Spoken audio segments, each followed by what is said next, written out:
In this video, we are going to discuss about the evaporator. Evaporator is one of the four important components of chiller. First, let's see what an evaporation is. When water is heated in a vessel, it evaporates little by little and changes from liquid to gas. The process of changing the liquid to vapor is called evaporation. The refrigerant is heated in the evaporator, and it evaporates from liquid state to vapor state. That's why we call it evaporator. First, let's look at the design of the evaporator. There are three types of evaporators: shell and tube evaporator, coil type evaporator, and plate type evaporator. Shell and tube evaporator is mostly used among these three evaporators. The outside of this evaporator is in the form of a shell, and inside there are coils. This is why we call it shell and tube evaporator. If water enters from one side and exits from the opposite side, it is a single pass evaporator.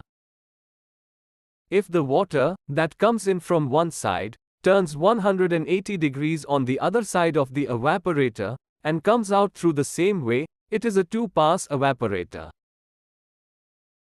Similarly, there is a three-pass evaporator. In two-pass and three-pass evaporator, the water travels for a longer time, so more heat transfer takes place and more efficiency is obtained. This is water box. Water enters through its inlet and comes out through its outlet. There is a plate in the middle to keep these two waters from mixing. The name of this plate is baffle. Both ends of the evaporator are sealed by a plate to prevent refrigerant leakage. This is a cross-sectional image of the evaporator. The water coming from the AHU enters through the inlet. This water travels across the coil. The refrigerant from the expansion valve fills the evaporator through the inlet. This refrigerant surrounds the coils inside the evaporator. Since the temperature of the water in the coil is higher than the temperature of the refrigerant.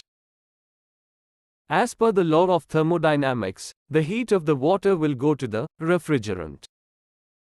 Therefore, the temperature of the refrigerant will increase, and the temperature of the water will decrease. Refrigerant's boiling point is very low, and as its temperature increases, it evaporates and turns into vapor. Then, from there, it goes to condenser with the help of compressor. The cooled water from there goes to the AHU.